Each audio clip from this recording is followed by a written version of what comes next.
अगर स्केच और animation meme पसंद है तो डिस्क्रिप्शन में लिंक है, जाके सब्सक्राइब करो। कुछ समय बाद आर्टिकल रिलीज हो गया था जिसमें बेनिफिशियल इवल के बारे में बात रिलीज हो गई थी कि नेटफ्लिक्स के साथ प्रोजेक्ट का वर्ल्ड वाइड रिलीज होने वाला था। क्योंकि यहाँ पे एक बहुत ज्यादा पावर हाउस कास्ट थी तो पब्लिक की एंटिसिपेशन बहुत ज्यादा बढ़ती जा रही थी। मगर वहाँ पे कुछ नेगेटिव कमेंट्स भी थे, क्योंकि कुछ बातें ये हो रही थी कि मानवों के कुछ प्रोजेक्ट हिट हो गए थे तो वो वर्ल्ड वाइड जा रहे थे, और क्या वो ये एक गलती कर रहे थे। ये हैरानी की बात नहीं थी कि यहाँ पे जो क्रिटिक आ रहे थे वो डोमेस्टिक नेटवर्क के ही आ रहे थे, जो मानवों के प्रोजेक्ट की बिडिंग वॉर को लूज कर गए थे। और लोग बात कर रहे थे कि न्यूज में ये बात चल रही थी कि मानवों ने लोकल नेटवर्क्स को नेटफ्लिक्स के लिए पीछे छोड़ दिया था, और अचानक से ये हो रहा था, और साथ ही में मूवी के हिट होने के चांस बहुत ज्यादा कम थे। अगर बात फेयरली करी जाए तो यहाँ पे जो नेगेटिव कमेंट आ रहे थे वो सिर्फ रिजेक्टेड नेटवर्क से नहीं थे, क्योंकि पूरी एंटरटेनमेंट इंडस्ट्री में यहाँ पे कुछ डाउट्स थे। और लोग बात कर रहे थे कि बेनिफिशियल इवल के लिए नेटफ्लिक्स से पार्टनर करना कुछ ज्यादा ही जल्दी हो रहा था। काफी क्रिटिक्स ये बात कर रहे थे कि फर्क नहीं पड़ता था कि वहाँ पे प्रोडक्शन का स्केल कितना ही बड़ा हो, मगर वहाँ पे जो क्रिएटर्स थे वो फॉरेन मीडिया के लिए बिल्कुल ही नोबडीज थे। मानवों के पास इतना ज्यादा काम था तो उन्हें इन सब आर्टिकल से बिल्कुल भी फर्क नहीं पड़ रहा था। और मेन बात ये थी कि वो अपनी एनर्जी इन फालतू कामों में नहीं निकालना चाहते थे। कुछ समय बाद आइलैंड ऑफ द मिसिंग के बिहाइंड द सीन की वीडियो रिलीज हो गई थी, और वो सभी ऑफिशियल स्ट्रीमिंग नेटवर्क्स में भी आ चुकी थी। और साथ ही में इंटरनेट में भी 2 घंटों के अंदर वीडियो पे 500,000 व्यूज आ गए थे। सभी लोग वहाँ पे लेजेंडरी डायरेक्टर ट्रैक और वहाँ पे जो 8 ईयर कास्ट थी उसकी तारीफ कर रहे थे। और नेचुरली बात यह भी थी कि वहाँ पे जो मेन कंसंट्रेशन था वो वूजिन पे था, और जो यहाँ पे पॉपुलैरिटी की वेव आ रही थी उसका मोमेंटम बिल्कुल भी स्लो डाउन नहीं हो रहा था।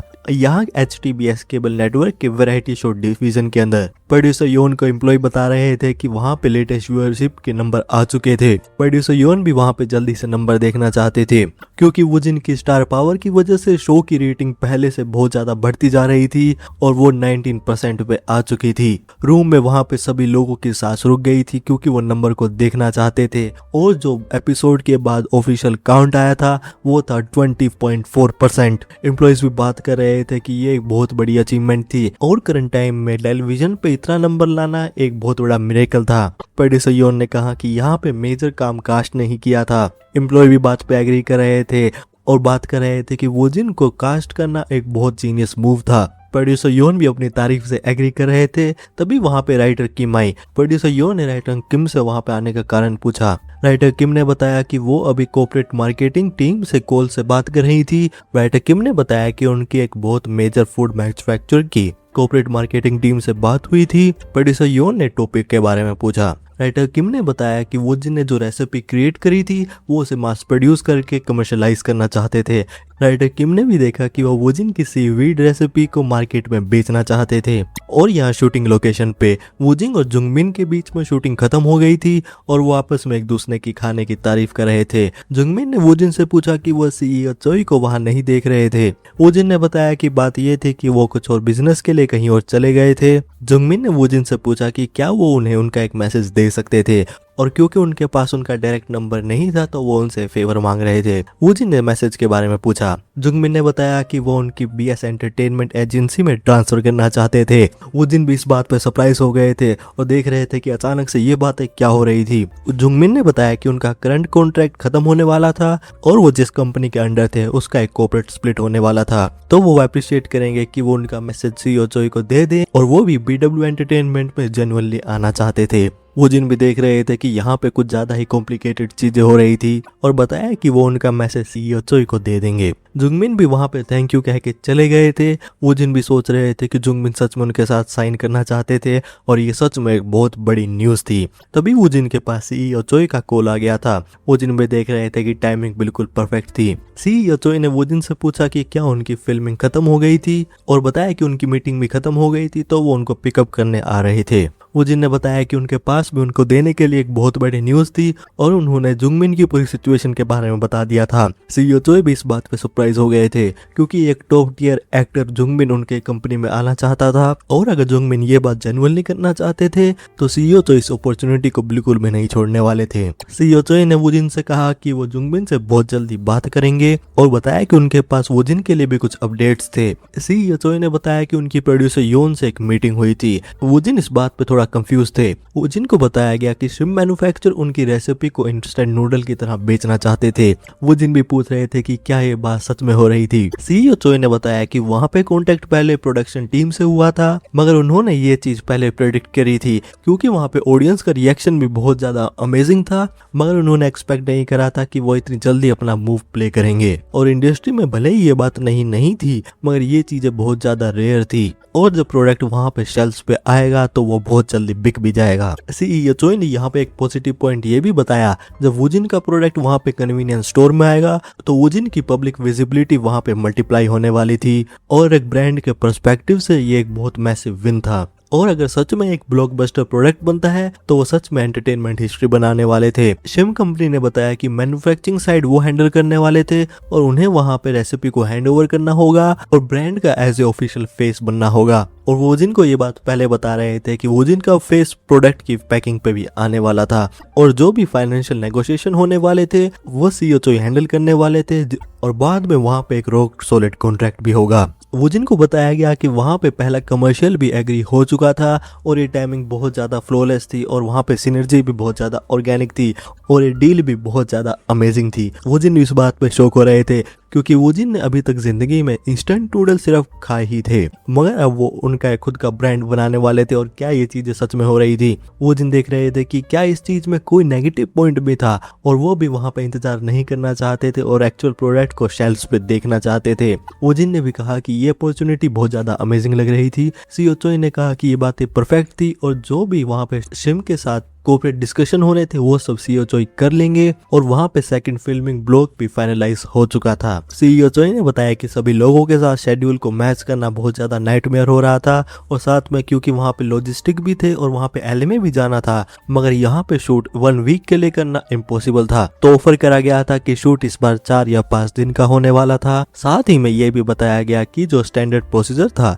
उसे एपिसोड काउंट में कट डाउन कर दिया गया था और क्योंकि उनकी रेटिंग्स भी वहां पे बहुत ज्यादा अमेजिंग आ रही थी तो वहां पे शो रनर्स अपना लक पूरा ट्राई कर रहे थे और वो पूरा डिटरमाइंड थे कि वहां पे सब कुछ रन टाइम में वर्क करें और अगर उन्हें सीजन का फिनाले कोरिया में फिल्म करना होगा तो वो भी कर सकते थे। सीईओ चोई ने बताया कि उनका सेकंड शूट मार्च 1 को होने वाला था, जिस बीच वहां पे वो जिनको टेबल रीड को भी ऐड करना होगा और जो भी प्रेस अनाउंसमेंट होगी वो सब भी हैंडल करनी होगी। वो जिन भी देख रहे थे कि ये सब बहुत जल्दी शुरू होने वाला था और वो जिनका इंटरनल क्लॉक फिर से चेंज होने वाला था। कुछ दिनों बाद डायरेक्टर अगस्त की टीम यहाँ पे बात कर रही थी। एम्प्लॉय ने बताया कि वहाँ पे प्री प्रोडक्शन और सेट की प्रिपरेशन शेड्यूल से थोड़ा डिले होने वाली थी।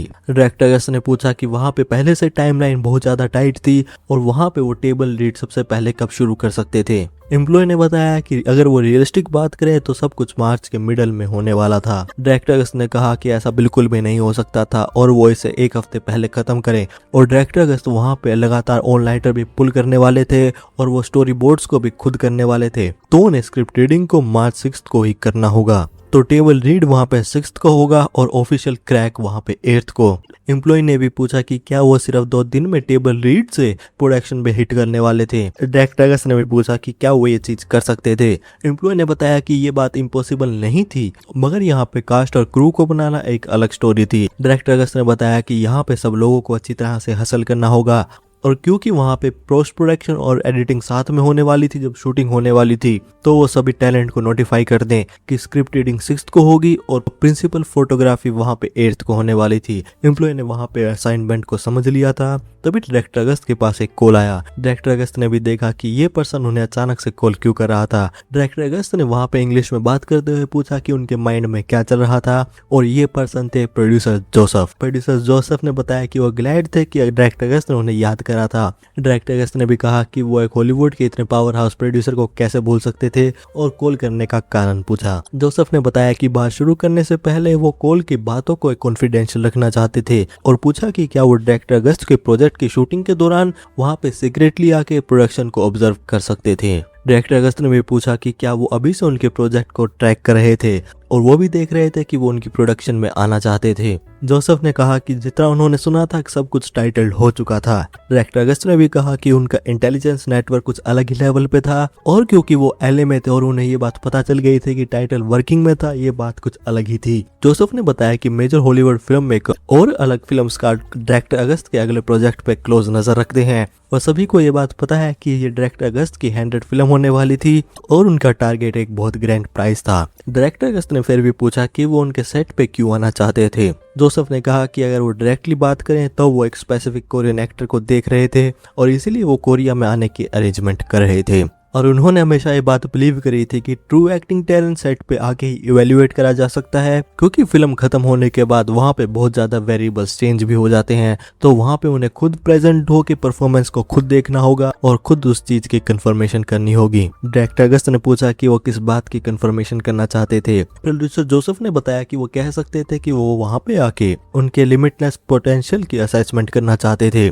डायरेक्टर अगस्त को पता था कि जोसेफ ऐसा नाम था जो कि हॉलीवुड एलिट प्रोड्यूसर्स को भी पता था, तो उन्हें समझ नहीं आ रहा था कि वो एक कोरियन लोकल टैलेंट पे अचानक से इंटरेस्ट क्यों दिखा रहे थे, और क्या जोसेफ किसी एक्टिव प्रोजेक्ट में फिलहाल काम कर रहे थे, और क्या बात ऐसी थी कि वो सिर्फ वहां पे स्काउटिंग करने आए थे। और डायरेक्टर अगस्त के लिए सबसे इम्पोर्टेंट बात ये थी कि जोसेफ आखिर किस एक्टर को ट्रैक कर रहे थे। जोसेफ ने बताया कि बात ऐसी थी कि वो पहले से कोरिया आ रहे थे क्योंकि उन्हें वहां पे आके कुछ लोकल डिस्ट्रीब्यूटर से उनके नेक्स्ट रिलीज की मीटिंग करनी थी। डायरेक्टर अगस्त ने पूछा कि वो उनकी ट्रिप और सेट का शेड्यूल एक साथ सिंक करना चाहते थे। जोसेफ को लग रहा था कि वो वहां पे प्रोडक्शन को अपने शेड्यूल के साथ ट्रैक कर सकते थे, और वो तभी होगा जब डायरेक्टर अगस्त वहां पे उन्हें उनकी परमिशन देंगे। डायरेक्टर अगस्त ने भी कहा कि उनका ट्रैवल का प्लान बहुत ज्यादा एक्सीलेंट था, और उन्होंने भी वहां पे उनकी क्रैक इन डेट को शेड्यूल कर लिया था और ओपनिंग शूट भी शेड्यूल हो चुका था। डायरेक्टर अगस्त को आइडिया नहीं था कि जोसेफ की नजरें किस एक्टर पे थी, मगर ये एक बहुत बड़ी डेवलपमेंट हो चुकी थी,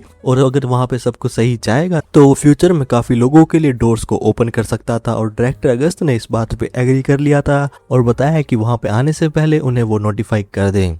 चैप्टर खत्म। Time for yapping. सबसे पहले कैसे हो सभी लोग, कमेंट करके बताओ क्या हाल चाल है। तो मेन बात यह है कि जो मैंने नया अभी चैप्टर शुरू करते ही मैंने एक बात बोली थी, डिस्क्रिप्शन पे लिंक है, कमेंट करो, सब्सक्राइब करो। कमेंट मत करो, जाके उसे सब्सक्राइब करो। वहाँ पे अभी ज़्यादा वीडियोस अपलोड नहीं हुए हैं, लेकिन जो भी हुई है वहाँ पे जाके कमेंट करो, सपोर्ट दिखाओ। सपोर्ट दिखेगा तो यहाँ पे वीडियोस जल्दी आएंगी। और जब मेन चीज़ मैं बताना चाहता हूँ कि क्योंकि मैं भूल जाऊँगा, मुझे याद है, मैं एडिटिंग के टाइम याद करूँगा यार ये बात तो कहनी रह गई, तो मैं अभी कह देता हूँ नेक्स्ट वीडियो कौन से आने वाली है।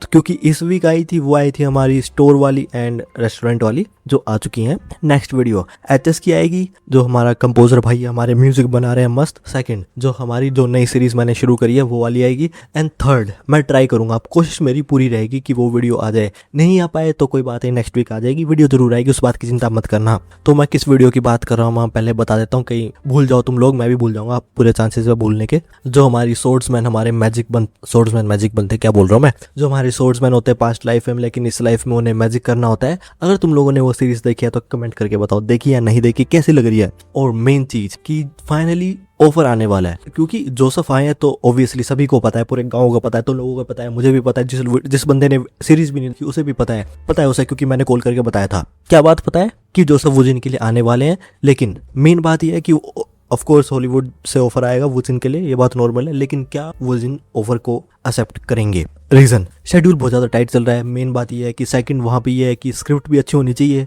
लेकिन चांस ये है क्योंकि नेटफ्लिक्स की वजह से वर्ल्ड वाइड जा चुके हैं। हॉलीवुड डेब्यू नहीं बोल सकते हैं उस चीज़ को, क्योंकि वो वर्ल्ड वाइड डेब्यू हो गया, ज़्यादा बड़ा स्केल हो गया, अलग अलग में डब करा जाएगा तो वर्ल्ड वाइड अलग है, मगर स्पेसिफिक एक बॉलीवुड जो हमारा रहेगा, बॉलीवुड की बोला मैंने, स्पेशली जो हॉलीवुड इंडिया में नहीं हो रहा है, माय बैड, स्पेशली जो हॉलीवुड शेड्यूल डेब्यू। यस, मैं 2 मिनट रुका हूँ लिटरली, मैंने अभी भी सीन काटा यहाँ से 2 मिनट का, मैं भूल गया था वर्ड क्या होता है। डेब्यू जो हॉलीवुड एक डेब्यू रहेगा वो जिनका जो जिस प्रोजेक्ट के साथ होगा, प्रोजेक्ट भी अच्छा होना चाहिए। अगर वो जिन ने वहाँ देखा कि जो स्क्रिप्ट वहाँ पे ऑफर करी गई है उसका ग्रेड ही लगा लो Z है, अभी तक Z कुछ नहीं आया, मगर मैं Z मैं मान के चल रहा हूँ सबसे खराब घटिया बेहुदा ग्रेड जो हो सकता है वो है। तो अगर वैसा हुआ तो ऑब्वियसली रिजेक्ट कर देंगे, मगर नेटफ्लिक्स की वजह से वर्ल्ड वाइड जो हो रहा है, वर्ल्ड वाइड हो रहा है, वो अच्छी बात है। और जो नेक्स्ट अभी बेनिफिशियल इवल की मुझे कुछ नहीं पता यहाँ पे क्या चल रही है, लेकिन उसमें फाइट सीक्वेंस शायद उसी के लिए पहले प्रिपेयर करा गया था कुछ एपिसोड्स पहले, कुछ नहीं तो हो तो गया इस सीजन का ही, तो वो जो प्रिपेयर करा था इसी के लिए हुआ था शायद, जो वहाँ पे एक बंदे की पैंट उतार दी थी।